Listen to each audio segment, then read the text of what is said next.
Welcome to the England Rugby Pod.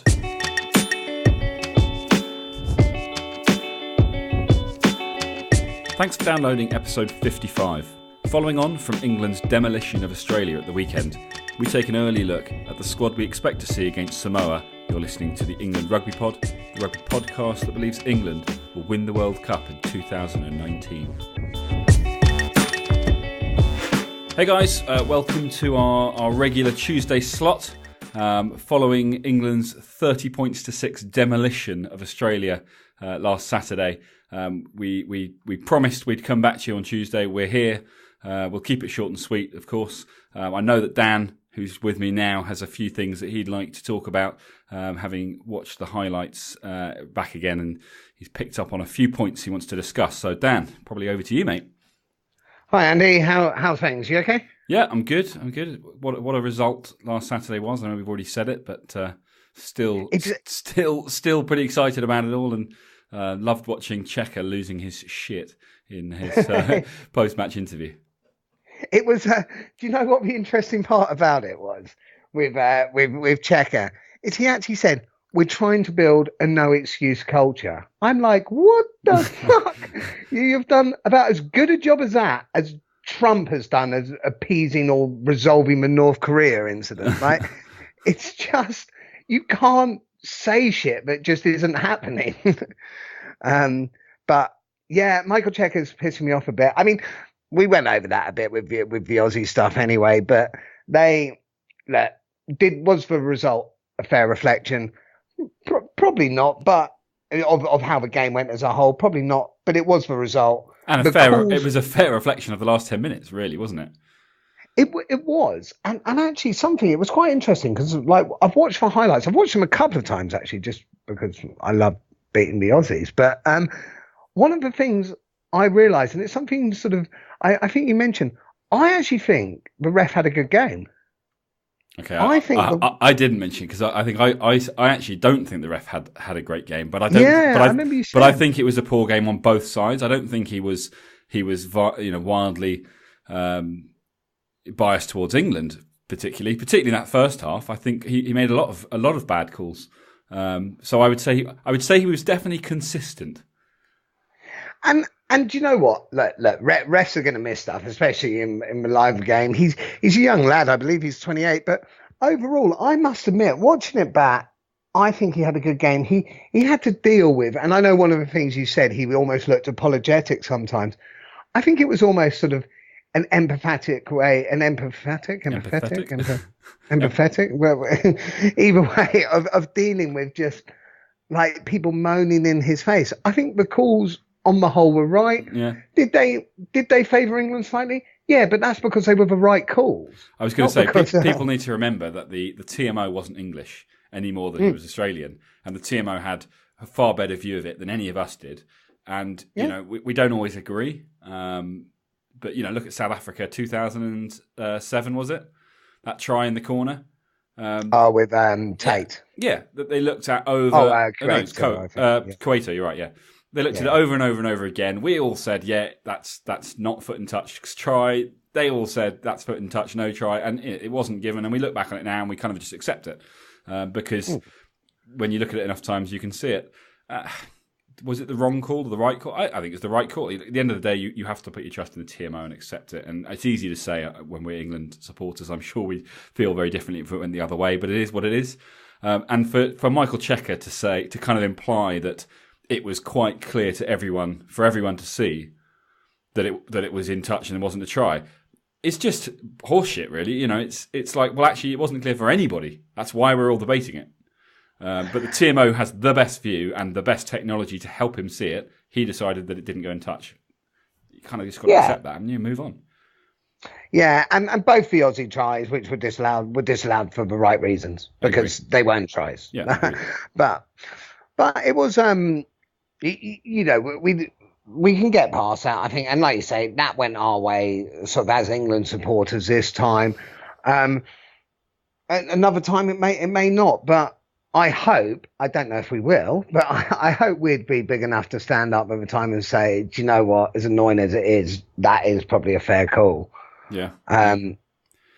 we're doing. I think going back to the referee, for everything that we've said, referees, you're not born, world class as a referee. You have to develop that, and the only way to do that is to get experience. I think you're right. I think he got to the right decisions. I think he will learn how to be a Nigel Owens. He'll learn how to own his decisions better.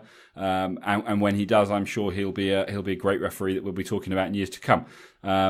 I would have just liked to have seen him, as I said at the time, just be a bit more kind of, this is the decision that's been made, get on with it, and not come across apologetic, because I think it kind of opened up the door to having Hooper moan at him every time there was a decision that didn't go their way, and you just know that a Wayne Barnes or who did I just mention? Nigel Owens. Nigel Owens, sorry, yeah. A Wayne Barnes or Nigel Owens wouldn't have stood for that.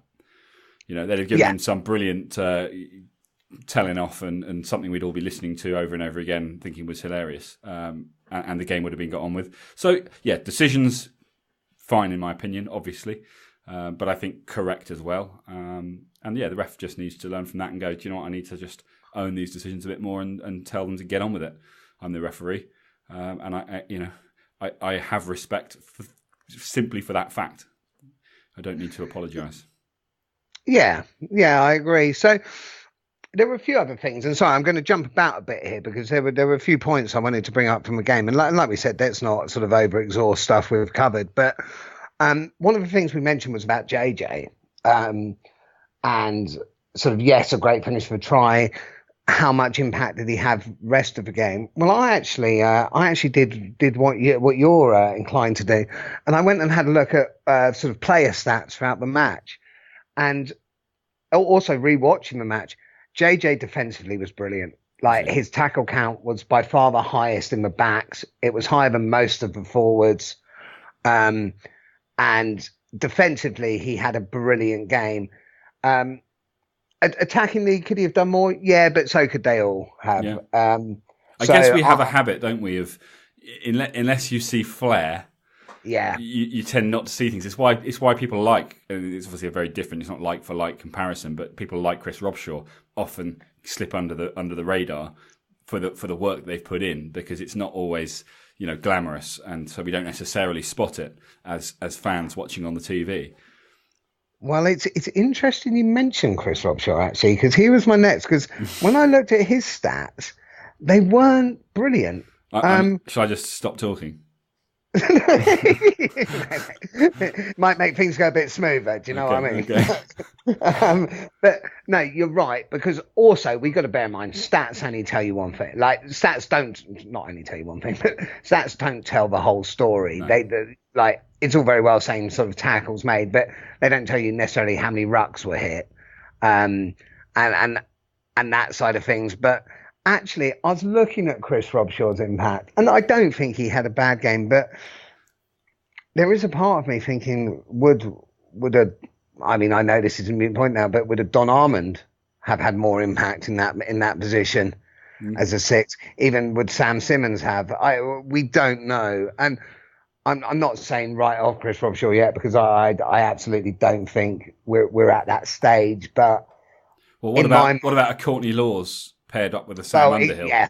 Yeah. Like exactly. intentionally rather than as a result of injury. Sorry, say that again. As intentionally rather than as a result of injury. Marrow in the second row, and then have Courtney Lawes at the back with Sam Underhill. Yeah. Sam Underhill is obviously a defensive machine. Yeah, Courtney Lawes puts in big hits, but he's also getting better and better with ball in hand, becoming much more of an aggressive runner. And then obviously you've got Nathan Hughes, who's all about running. So you've kind of got your attacking specialist, your defensive specialist, and your man that does both, making up the back three. That could be quite an interesting one. And particularly now that sixes and sevens are kind of irrelevant. Like it's just about having everything that you need in the back three. And I think Courtney Lawes now, in my mind, definitely, we got to look at him as both a second row and a number six and say, look, he can be considered for both. He's a good enough player to be at both. So, and he has said he'd rather play in the back row, given the choice. He's happy to play anywhere he's put. He just wants to put the shirt on. But if he's given the pick of the numbers, he would choose back row. And if he does play back row, let's face it, that opens up the second row for another world-class player. Yeah, well, exactly. And that's the point, though, isn't it? We know we've got 4 of them to fill 2 spots. If you've got Cruz on the bench covering for a Tojo, well, you don't have Cruz on the bench simply because you've now got cover but they're just all 3 of them are on the park. I don't know, but like you say, there are then options. But I don't think perhaps in the past we've looked at Courtney in the back row as cover. I think there's definitely Eddie's going to be looking at that and thinking, is this a direction I want to go in intentionally? And I'd be okay with seeing that, I think. Yeah, I think I would as well. Courtney Lawes is always going to give you an honest game. He's gonna get about. He's gonna sort of introduce his trademark smash when he can. Absolutely. So that's it's going to be it's an interesting one. And actually, one of the things I've put together just in my head, a team I would like to see play Samoa. The starting 15 I'd like to see play Samoa. Based on this weekend. Based on specifically playing Samoa, or based on what you think our team should be based on the availability? Based specifically on Samoa. Okay. And I've done it with, so for argument's sake, I've done it with a level of reality. Like, I haven't put a Don Armand in there because it's not going to happen because he's not in the squad, for argument's sake. So I've also based it sort of on the squad.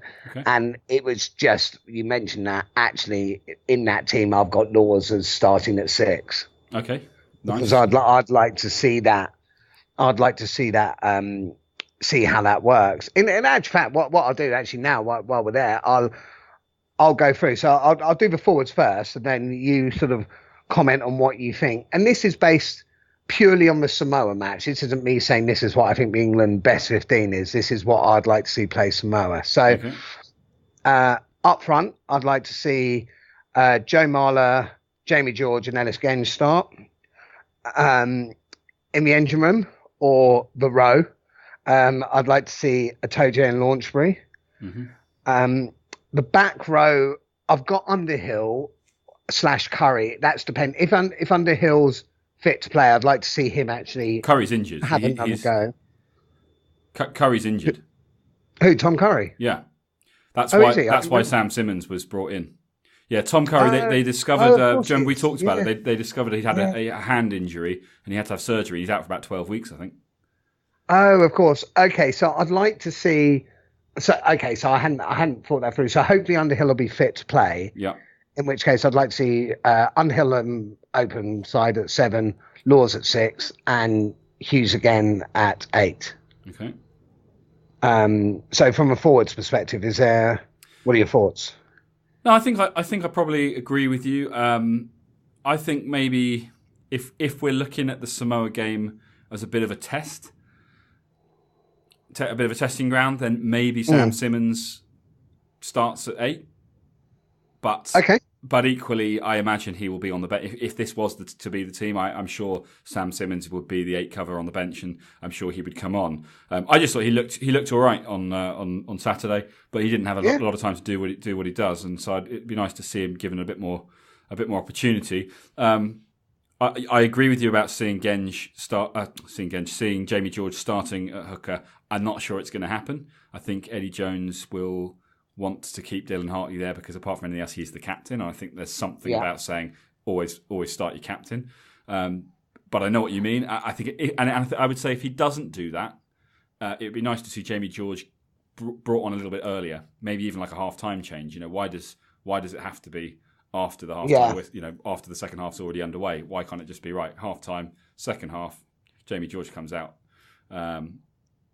Ellis Genge, I agree. I'd like to see him out there.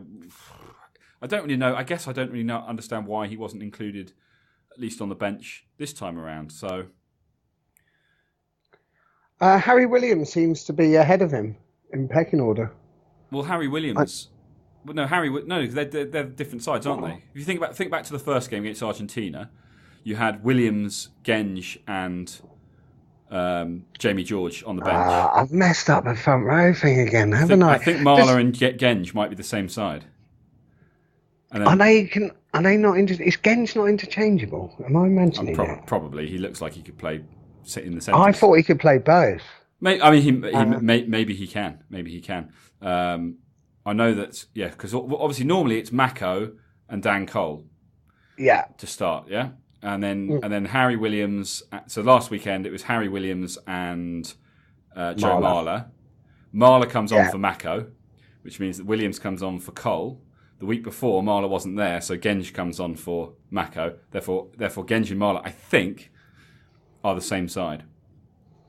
Let's steer clear of this before we get ourselves in more trouble. That's all right. Debs is no longer with us. It's fine. Debs 666. Yeah. So look, let's say if Genge is a multidisciplinary prop, then sure. If not, who would you rather see of the two of them? I still want to see Genge play. Okay, so in that case, what? Mako and Genge? In which case, I'd go Genge, Jamie George, Harry Williams. Okay, so get the bench on to start, basically. Yeah, I'd like to see them start. I know some are a physical presence in the test, but great. I guess as well, it's one of those games where you'd like to think that it's going to be a comfortable win, even if not immediately.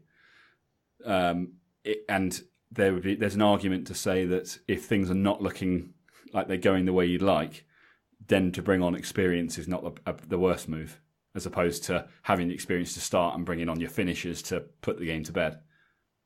Yeah, but I think in that team there's still, because in the second row they've still got sort of a Mara and a Launchbury. Just because I wanted to see Launchbury get a sort of full game or certainly start a game again. Marrow hasn't started yet, so I'd like to see him start.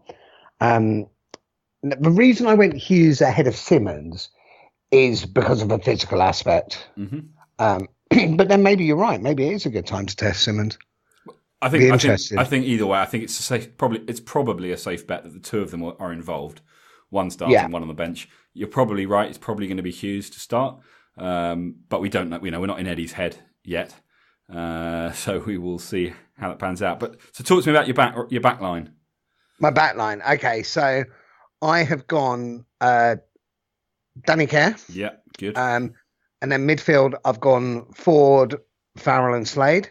Mm-hmm. As my midfield.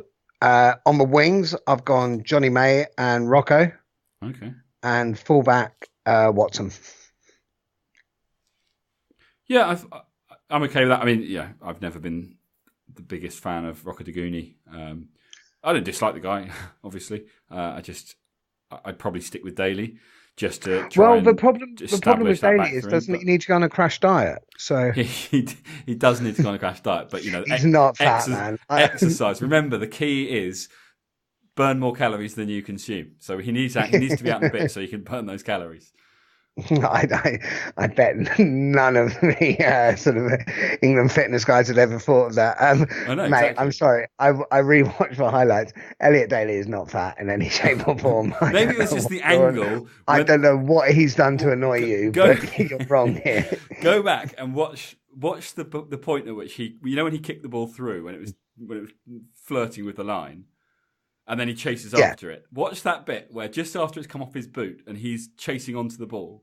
And tell me that maybe it's the camera angle. Maybe the camera just adds £10. I don't know. But tell me that something doesn't look quite right there. Well, he's probably wearing padding. And there's only so many times on a work computer I can Google Elliot Daly topless without people starting to chat. So I just want to relax. You could probably leave out the topless bit, but whatever floats your boat. That was before the weekend as well. Ah, okay. So on the bench, covering for the backs. So on the bench, I think it's sort of same old. So you'd sort of JJ on the bench, Elliot Daly on the bench. So the guys who I haven't started, basically. Mm-hmm.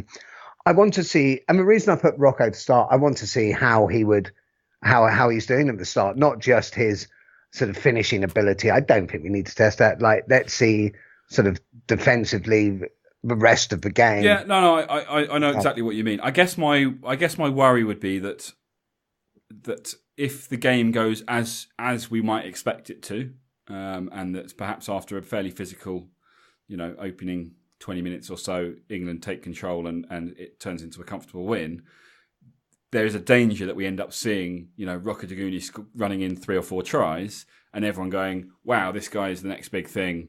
He's amazing. And actually, it's not a true reflection of his ability kind of across the board in test match environment. And I know that it's easy to say that and then say, but he's also not got the experience to start against Australia. So what do you do? So you've got to put him in somewhere. And I guess you just got to trust that that Eddie and his team have the ability to look at all the finer details and make those calls. But I wouldn't have an issue with seeing him start. And if Elliot has to spend a couple of hours on the treadmill and fair enough. I really hope he doesn't listen to this. Oh God, yeah. If he does, I'm Dan. What's he done to annoy you? Why are you upset with him? I know. Don't forget the guy almost sprinted almost the length of the pitch to score that try. I mean, how fat can he be? Big guys can run too. I didn't say fat. Just said he looked like he was carrying a little extra baggage. Tubby. Did I say tubby? Is that the word I used? Fair enough. And by the way, I've just thought of something. You apparently were going, and the fact that you haven't said anything makes me think that you've checked it, and I was right. You know what's coming, don't you? Yeah. What did I say? What did I say?